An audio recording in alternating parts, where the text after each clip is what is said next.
Hi there, welcome back to On the Flip Side. My name is Adam Shawalker, your host, and today we're going to be digging into this new album from New York-based art rock outfit Guerilla with their new album Famously Alive. This album sees frontwoman Cassie Carlson and company slowing down and delivering more varied pieces that all land in a pretty upbeat and positive groove. The psychedelic influence here are even further expanded upon and are really stretched out to their logical extents. There is a lot of genre crossover here with psychedelic rock blending into noise rock, electronica, and new wave. This collection of tracks feels like a mostly fresh take on older ideas. The style this album oozes is hard to get out of your head. The first track, Cannibal Capital, hits with a heavy glitched out intro that catapults this track right into the center of attention. The bass parts on this song are pervasive and lead the song between glitched out percussion and Carlson's voice, which is a little bit more mellow here than usual. This whole track builds off of these repeating bass lines that become increasingly hypnotic with bursts of energy with these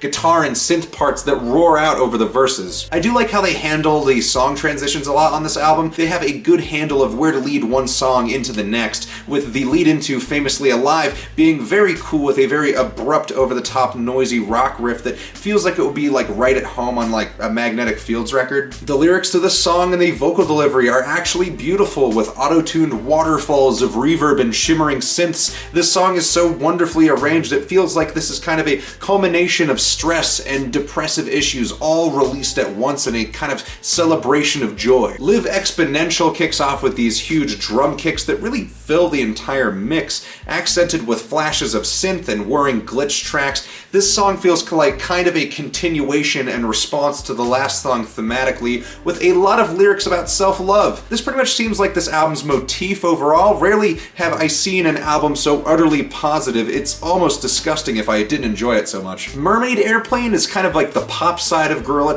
on full display. There's not too much on this song that's too far out there. It's just a really solid song that pulls from pretty much every alternative pop style you can think of and mashes it with Guerilla signature sound of like synth and acid washed leads. And a side point, Guerilla is really one of the few bands that I can think of that really knows how to properly utilize synth in their songs. They do really know how to put together a proper track in a tasteful way that almost like mirrors the old synth pop masters like Depeche Mode or like early industrial projects like With Sympathy by Ministry. Wild Fantasy is the first lull on the album, and while I would not say it's a bad song, I would say it's not as interesting as maybe some of the past few tracks, and with its placement on the album, this is kind of a textbook mid-album quality drop. Though it's not really a very dramatic change in quality, it's kind of just songs that don't hit nearly as hard. This song and Pyramid Hum do a decent job trying some cool stuff, the latter more so than the former, with Pyramid Hum kind of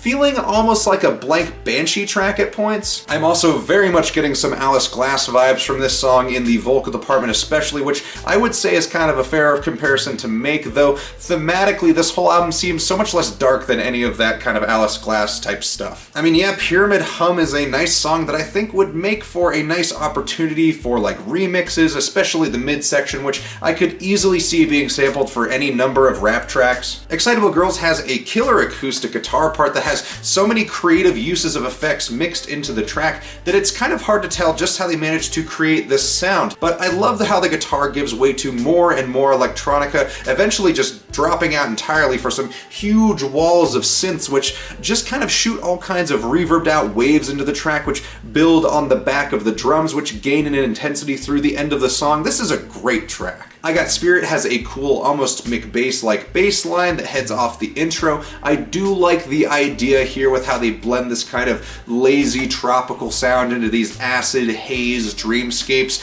but it does come off a little bit awkward, a little bit messy. This again feels like a slight dip in quality, but only in the fact that the styles that blend here are a little bit weird and fight a bit. I do also find the auto-tune on this track to be a little bit too much at some points. Most every other track on this album hasn't been a problem album, but it seems odd how much they would change up the style and the formula of this album on this song and still lean into the auto-tune so heavily when it just like doesn't really fit as well. Happy Me is probably this album's closest approach to like industrial rock, with an almost health-like style on this song, though with a very clear joy exemplified on this track. I really love how loud and in your face this song gets to then pull back and let things ride out a little bit on a quieter wave. It's a good formula and makes for a pretty good song overall. Heathen and Me sends this album off with a kind of peak of whimsical and fantastical sound that seems to cast off all notions of frustration and unease. This song seems to be kind of the final word on approaching confidence within yourself and convincing yourself that you're gonna be okay, and that